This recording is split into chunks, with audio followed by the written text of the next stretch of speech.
都要还！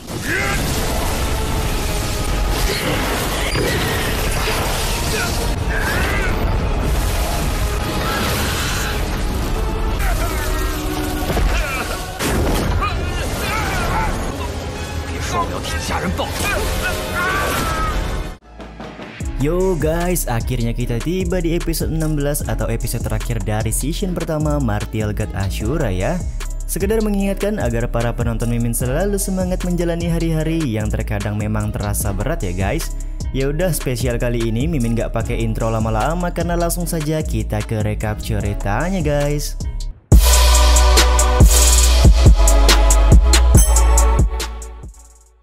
Setelah ucapan Pak Tua Linran kalau dia ingin membunuh semua orang di Sekte Qinglong, pasukan Istana Qilin tiba-tiba berubah menjadi pasukan yang sangat kuat dengan Rana Xuanwu mereka. Pak Tua Linran juga meminta pasukannya untuk membunuh semua orang di tempat ini dan jangan menyisakan satu orang pun.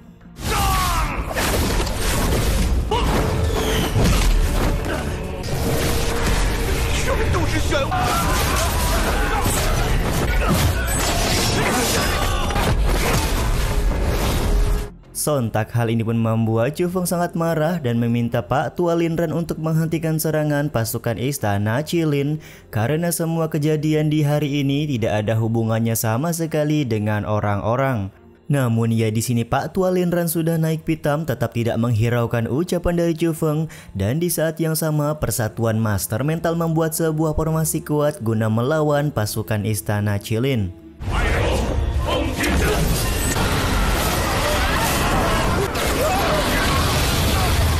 Hal ini pun sontak memancing reaksi dari Pak Tua Linran yang langsung berniat menyerang Persatuan Master Mental yang sedang berfokus mempertahankan formasi tersebut. Cukup beruntung dengan kekuatannya, Chu Feng memaksakan diri untuk menghalau serangan dari Pak Tua Linran.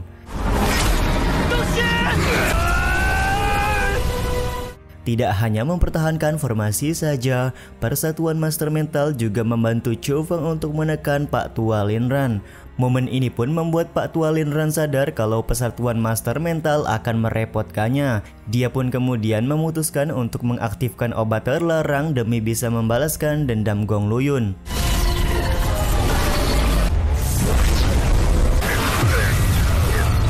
Jieling Gonghui 为了给你报仇，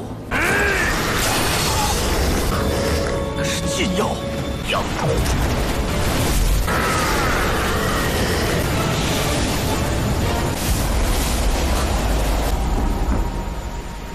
Aktifnya obat terlarang dengan sekejap membuat Pak Tua Linran berhasil menaikkan ranahnya ke ranah Tianwu. Fisiknya juga ikut mengalami perubahan yang begitu besar. Pada level ini, tekanan dari seorang praktisi ranah Tianwu tidak bisa dihadapi oleh siapapun termasuk Persatuan Master Mental. Bahkan ketika Pak Tua Linran mendekati seseorang tersebut tidak akan bisa bergerak karena sepenuhnya sudah ditekan oleh ranah Tianwu.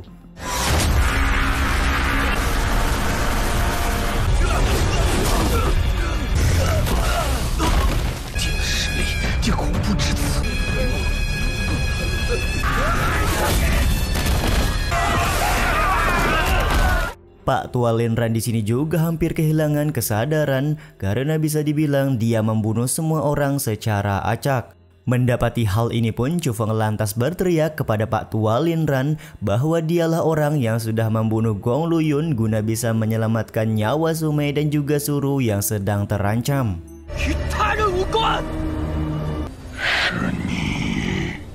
Pak Tua Linran yang menyadari kalau orang yang tadi berteriak adalah Chu Feng lantas menangkapnya. Dia juga secara kejam meminta Chu Feng untuk bunuh diri dengan pisau yang digunakan ketika membunuh Gong Luyun sebelumnya.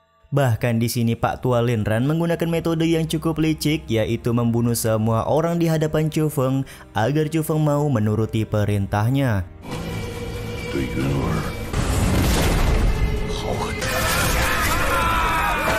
Saat giliran Suru dan Sumei hendak dibunuh oleh Pak Tua Linran, Chu Feng pun terpaksa akan menuruti perintah Pak Tua Linran karena dia tidak ingin Suru dan Sumei mati begitu saja. Keputusan ini sempat ditentang oleh Patriark Sekte dan juga Tetua Zook karena mereka berdua merasa bahwa nyawa dari Chu Feng begitu penting. Begitu pula dengan Dandan yang meminta Chu Feng untuk tidak bunuh diri serta menyarankan Chu Feng untuk lari saja menggunakan kontrol udaranya.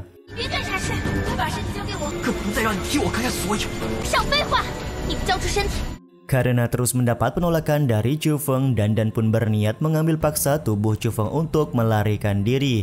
Namun ternyata Chu Feng sudah menanamkan kekuatan mental di dalam kesadarannya, jadi Dandan tidak akan bisa mengambil alih tubuhnya begitu saja. Karena tekadnya sudah bulat, pada akhirnya Chu Feng pun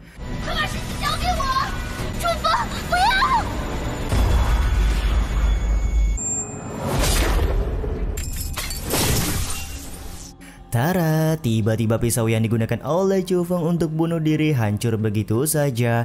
Dan coba tebak siapa yang menyelamatkan Chu Feng pada momen ini.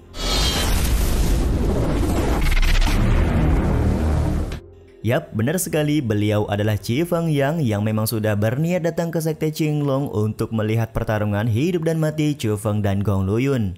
Sontak kedatangan Qi Fengyang membuat Pak Tua Linran terkaget-kaget karena mereka berdua memang sama-sama berasal dari istana Qilin. Tapi perlu kalian ketahui ya guys, kalau Qi Fengyang punya jabatannya lebih tinggi ketimbang Pak Tua Linran. Qi Fengyang di sini kelihatan langsung memarahi Pak Tua Linran karena dia sudah memakan obat terlarang serta menindas murid junior seperti Chu Feng. Terlebih lagi Qi Fengyang di sini menunjukkan ranah Tianwu yang sebenarnya di hadapan Pak Tua Linran sembari meminta Pak Tua Linran untuk berhenti dan merenungi kesalahannya di hari ini.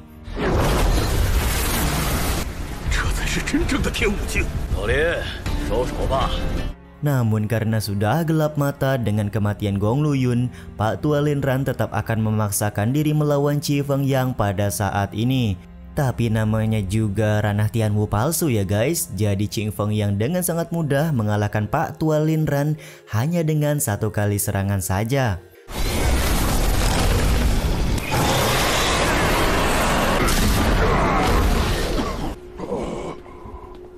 Qi Fengyang juga di sini meminta maaf kepada semua orang atas kelakuan dari Pak Tua Linran. Dia juga meminta Patriark Sekte mengizinkannya untuk membawa Pak Tua Linran pulang ke istana Qilin guna mendapat hukuman yang setimpal dengan perbuatannya. Adapun untuk luka-luka yang didapat oleh semua orang, Qi Fengyang mengambil kantung Qiankun milik Pak Tua Linran untuk membagikan obat mistik terbaik istana Qilin yang ada di dalamnya.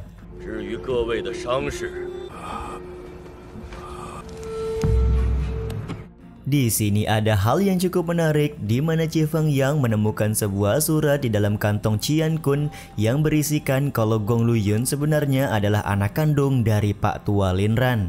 Sontak hal ini pun membuat semua orang kaget, tidak terkecuali Gong Tianping yang merupakan pimpinan kota Suanwu.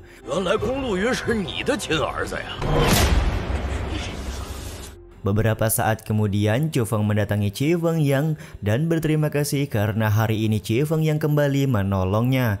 Namun di sini Qi Fengyang meminta Chu Feng untuk tidak berlebihan karena mereka juga sudah mengenal satu sama lain.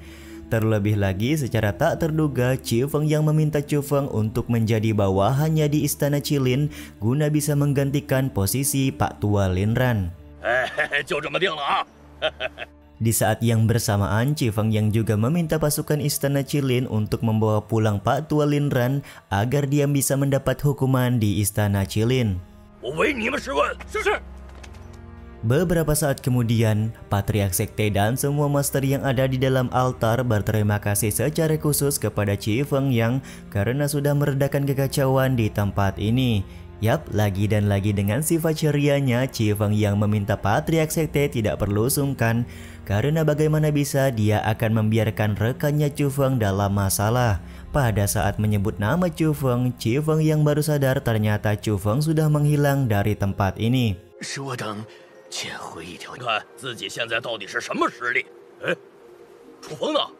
Sementara itu, kereta kuda yang membawa Pak Tua Linran tiba-tiba saja berhenti di tengah jalan. Ternyata berhentinya kereta kuda disebabkan oleh Gong Tianping yang datang dengan amarah karena merasa selama ini sudah ditipu oleh istrinya yang mempunyai hubungan gelap dengan Pak Tua Linran.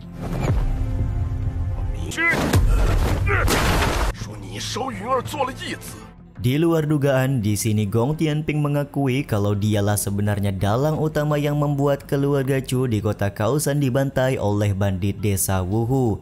Jadi bisa dipastikan ya bukan Gong Luyun ya guys kalau dalang utamanya.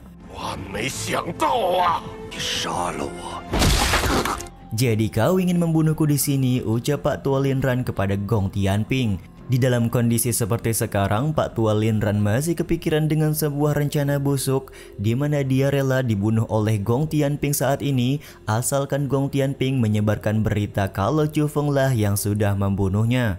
Dengan begitu, Pak Tua Linran yakin pemimpin istana Qilin akan membuat Chu Feng berada dalam kesulitan. Buset, di luar nurul banget nih Pak Tua.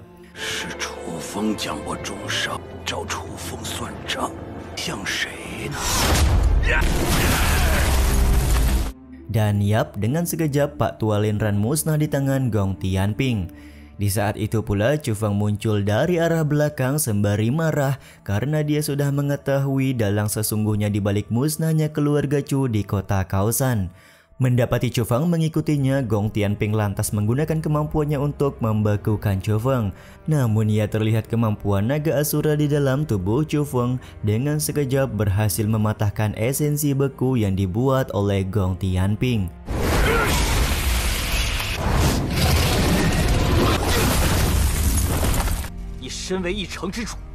Kau adalah pemimpin kota besar tapi malah berkoalisi dengan bandit kecil untuk membunuh anggota keluargaku. Kelakuanmu ini sungguh tidak bisa menghargai kehidupan manusia, ucap Chu Feng kepada Gong Tianping. Terlebih lagi Chu Feng juga mengatakan kalau dia tidak heran kenapa Gong Luyun mempunyai sifat seperti itu karena ya dia dididik oleh orang tua seperti Gong Tianping. Perbaku hantaman pun terjadi di antara mereka berdua dan yap, kelihatan sekali bahwa Chu Feng cukup emosional di mana dia hari ini ingin membalaskan dendam kematian sang ayah kepada dalang sebenarnya.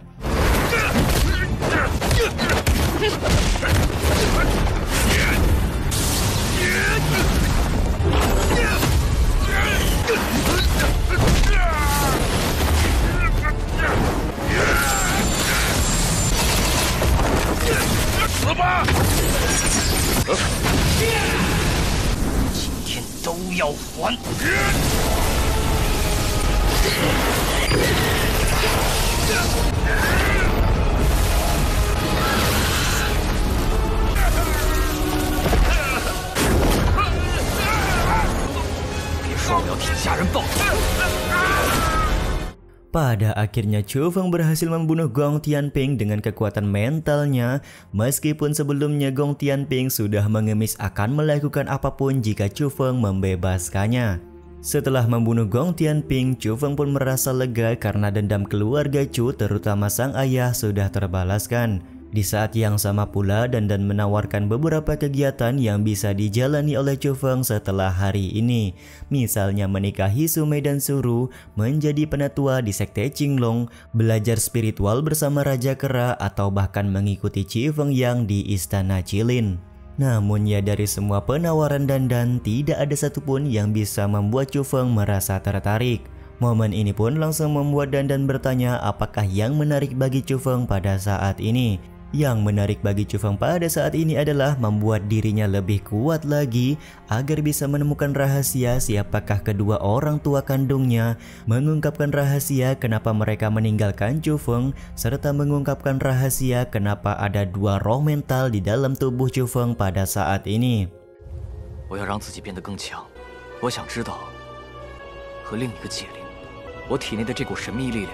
Dandan yang paham keinginan dari Chu Feng memberikan saran agar Chu Feng mempelajari latihan master mental dunia yaitu Kaisar Wu Wuzu. Namun ya di sini kelihatan Chu Feng sama sekali tidak tertarik dengan penawaran dari Dandan.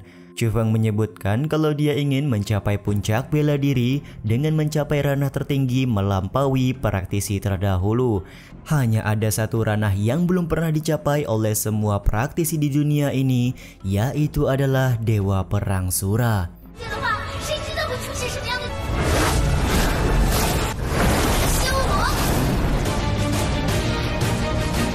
Scene ini ternyata juga mengakhiri season pertama dari Martial God Ashura ya teman-teman. Semoga aja nanti di season keduanya lebih seru lagi ya. Gimana nih menurut kalian season pertamanya? Ya Mimin sih berharapnya memang di season keduanya nanti lebih seru lagi sih. Nanti juga kalau lanjut di season kedua pasti Mimin juga bakalan bahas Donghua ini guys.